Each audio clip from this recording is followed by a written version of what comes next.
what's up mga Pers? So welcome back again sa akin channel. Yan, so for today's video is gagawa tayo ng unboxing na na-miss ko nang gawin. Ito si Sansan, pero hindi siya makakasama sa ating vlogging kasi makulit siya. So mamaya na lang. So ayan, kung hindi ka pa subscriber sa akin channel, huwag mo kakalimutan mag-subscribe. And also don't forget to click the notification bell. Huwag mo rin kakalimutan mag-like, share, mag-comment down below regarding sa video yung gagawin ko ngayong araw na to. So ano pa hinihintay nyo mga Pers? Intro muna tayo. Let's go!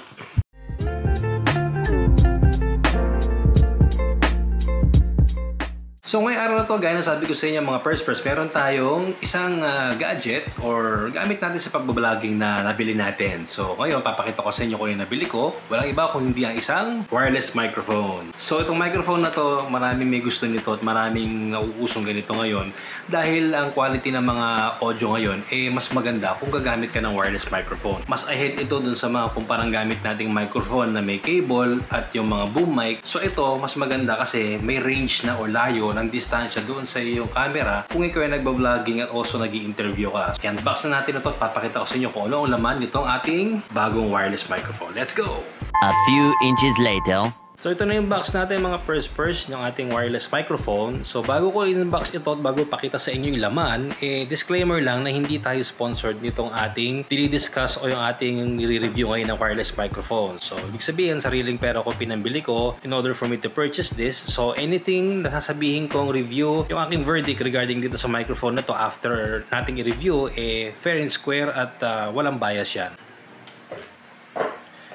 Okay, so ito yung laman niya. May carrying pouch siya sa loob. So medyo may kalakihan siya, no? Dito pa lang makikita na natin na somehow, ang kinaganda nitong N11 na to is, yan, makikita nyo, meron siyang dock charging na built-in dito sa kanyang pouch. So may dalawang microphone tayo, meron tayo isang receiver. And also, pagbukas natin yan, meron ditong slot. Buksan natin yan. Papakita ko sa inyo muna yung laman bago natin discuss yung microphone. So unang-una makikita niyang cable is ito. Okay, kahit na meron siyang dock charging na built-in, meron pa rin siyang kasamang standard USB to Type-C USB na dalawa para kung gusto niyo i-charge yung microphone sa separate charger ng inyong cellphone adapter, pwede pa rin. And meron siyang connector para sa camera or sound card. And also, meron siyang kasamang earphones. And also, meron siyang isang kasama pang connector dito. Ito naman is para sa mobile phone. And then, meron pa siyang kasama ditong connector. Ito, yung kanyang Type-C to Type-C connection. Kung gusto niyo gamitin yung connection via OTG, po pwede. So, this is the wind muff o yung kanyang dead cat. And last but not the least, meron siyang kasamang isang manual at isang catalog. So, yan, meron tayong dalawang microphone. Hindi ko pa alam kung gaano katagal i-charge itong ating dock na to. So, each mic has 10 hours of recording. So, plus 1, another 10 hours. So, that makes 20 hours. Ayan yung ating mga kasama sa package. Pag binili natin sila, 1,877 pesos. Yan lahat ang kasama ng iyong pag-purchase nitong microphone na to. So ngayon mga Pers, tuturo ko sa inyo paano natin i-setup ito. Paano natin gagamitin itong ating microphone at yung ating receiver to our cellphone right now. So ang gagamitin natin connection nga is ang kanyang Type-C to Type-C OTG connection ang gagamitin natin. Dahil as of this moment kasi, ang gamit kong microphone dito sa cellphone natin ngayon is yung Boya BY-MM1. Ang gawin muna natin ngayon is ito yung receiver. Ayan, pa-plug in natin yung kasama niyang OTG na connection, yung wire na to, dito sa baba. Kung gusto niyo siya i-connect to OTG. So ito ipa-plug in natin sa ating cellphone. And then ito naman yung ating microphone. So magpapalit muna ako ng microphone ngayon. Kailangan ko muna i-disconnect yung ating lumang mic. A few inches later. Okay, so sa ngayon mga Pers, ito na yung gamit nating microphone, yung ating TNW N11. So nakakonect na yung aking receiver dun sa cellphone natin. So somehow maririnig nyo yung ingay ng electric fan na nasa background natin. So hindi rin ako nagmo-monitor, wala akong naka-plug in sa kanya na earphones. So hindi ko alam kung gaano kalakas yung ingay sa background natin ngayon dahil may electric fan sa likod nitong ating camera. So ito, sa ngayon, yun, napapakita ko sa inyo ibang features dito. Papaganahin natin siya lahat. So ito, sa taas, sabi ko sa inyo, ito yung on and off switch. So pag pinindot ko itong on and off switch na to, okay, magtataka bigla mawala yung mga ingay sa paligid, lalo ng electric fan kasi naka-mute siya. In 3, 2, 1, go.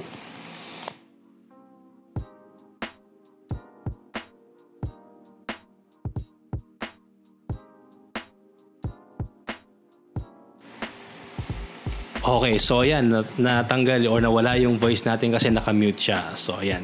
And then yung second naman dito sa taas, ito yung reverb. So paganahin natin siya in 3, 2, 1, go. Hello, mic check 1, 2, 3. So ayan, may echo siya, di ba?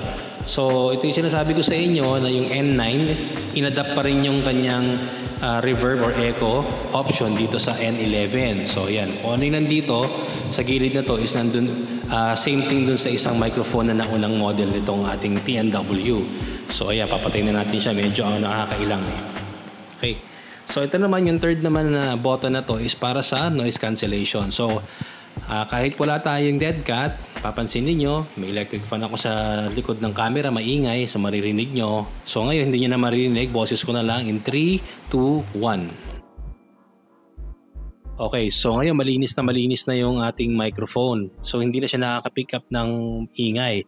Pero hindi ko madidetermine yun kasi hindi ako nakasuot ng monitoring sa kanya, yung earphones. So hindi ko alam kung ano yung kalalabasan nitong ating ginagawang recording habang naka-on yung ating noise cancellation kahit may electric fan ako sa background natin. So kayo na lang mag-judge kung sa tingin niyo maganda ang noise cancelling niya or hindi. So babalik ko na ulit, i-off ko yung noise cancelling natin. Okay, so napansin ko yung indicator natin sa open camera, medyo malakas na siya kasi nakaka-pick up na naman siya ng ingay.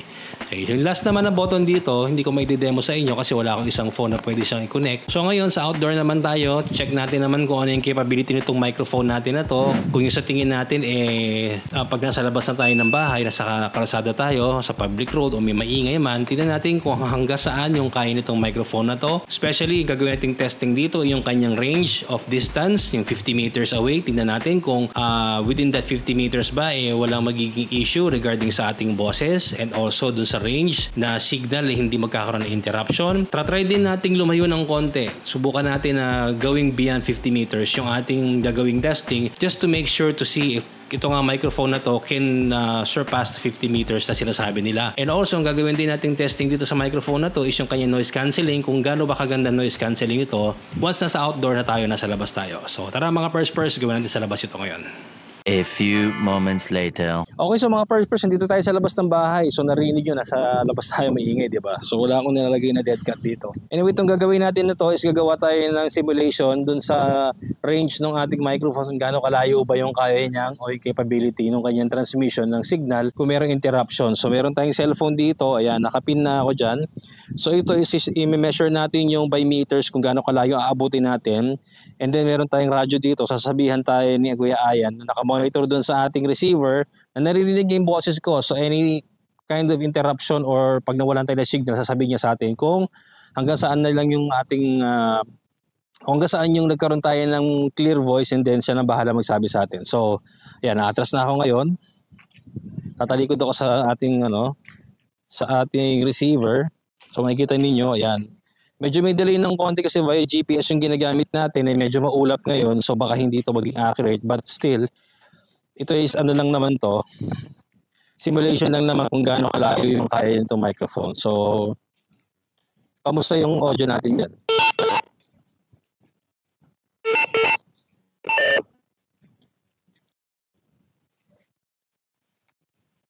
Clear? Clear pa rin. Okay.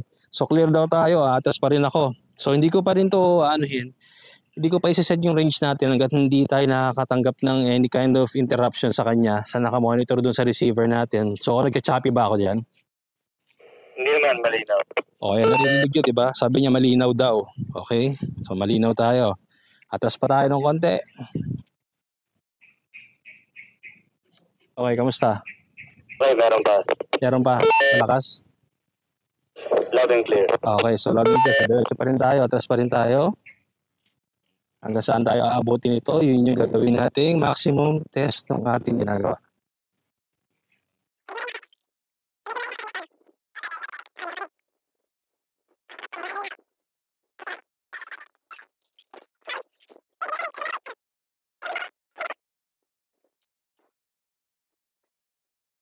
Kamusta yung audio? Dito. Okay. So dito sa part na to, medyo malabo na daw tayo rito. So pipin ko na yung location natin. So ayan, nakita nyo. Real time yan, 70.27 meters yung distance natin. So screenshot ko yan para ipapost ko sa ating ipapost ko doon review sa ating video na ginagawa natin ngayon. So babalik na tayo. So around 70.27 Yan, yung range. Noong ating distance from here dun sa point na pinuntahan ko hanggang dito sa receiver natin. So yan, 70.27 meters. So kayo na umusga ako sa tingin niyo okay ba yung ganitong ng microphone natin? Kung so far sa tingin niyo sa price range niya and then sa capability ng microphone, kung sulit ba siyang gamitin sa mga medyo may distance ng pag-vlog. So nakita niyo naman, di ba? 70.27 meters yung layo natin.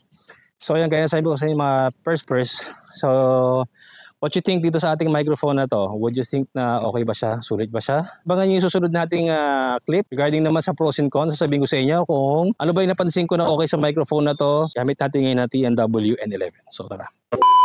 So ayan mga pers, nakita nyo na yung ating ginawang demonstration o yung pag-test natin ng ating wireless microphone na to. Na sa tingin niyo okay ba yung kanyang ginawang performance? 50 meters yung kanyang actually range. Nakalagay doon sa kanyang manual and also sa box niya. So at least ginawa nating range ng kanyang pag-test kanina is about 70.27 meters. So ito yun. So, naka-screenshot yan. So, sa tingin niyo okay ba itong microphone na to na kaya ba makipagsabayan dun sa mas ahead sa kanya ng mga models? Or sa tingin niyo mas may gaganda pa yung microphone na to? Well, sa ngayon, sasabihin ko sa inyo na meron akong pros and cons sa microphone na to. Sana makatulong sa inyo. Ang unang-unang pro para sa akin sa microphone na to ay walang iba kung hindi yung the whole package itself. The moment lang na inopen natin yung box natin, nakita natin yung buong pouch, yun na mismo yung pro para sa akin. Dahil nandun lahat yung kailangan ko. Nandun yung charging dock, nandun yung kanyang mga connectors, nandun yung manual, and everything yan you need para sa pang-travel or anything else na hindi mo na kailangan problema na may makalimutan ka, nandun na lahat. So yun ang para sa akin ang pinaka-pro. And meron lang akong con para dito sa product na to, sa microphone na to. Sana meron tong microphone na option dito sa taas na isang 3.5 mm port para sa external microphone. Kasi ito, medyo napapansin niyo bulky siya, di ba? Nakalabas siya na ganyan. So sana may option na pwede siyang itago and makonceal mo siya. So meron kang option dito na mayroon kang plug-in na external microphone para at least gagamit ka na ng lapel. Yun lang naman ang napansin ko na sana meron siya. So hopefully by next time na mag-update ang TNW na isa pang microphone na katulad nito, sana magkaroon sila ng port na sinasabi ko dito sa taas. Yan. So yan lang ang video natin ngayong araw na to. Sana nagustuhan ninyo. And also, sana nakatulong ako sa inyo sa mga gusto mag-aspire na maging vlogger dyan at gusto nyo mag-invest ng isang microphone, TNW N11. So ayan, sana nagustuhan nyo yung video natin ngayong araw na to. And kung di ka pa subscriber sa akin channel, huwag kakalimutan mag-subscribe. Also, don't forget to click the notification bell. Huwag ba rin kakalimutan i-like, i-share, mag-comment down below regarding sa video natin ngayong araw na to. So again, stay safe and I will see you again on our next video. So see you today. Peace out.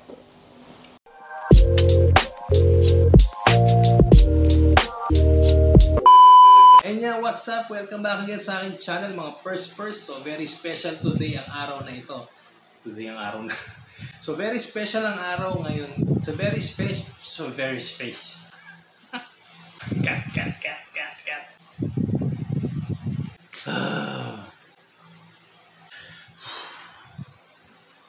Ganito ang buhay na nag-vlog. Project.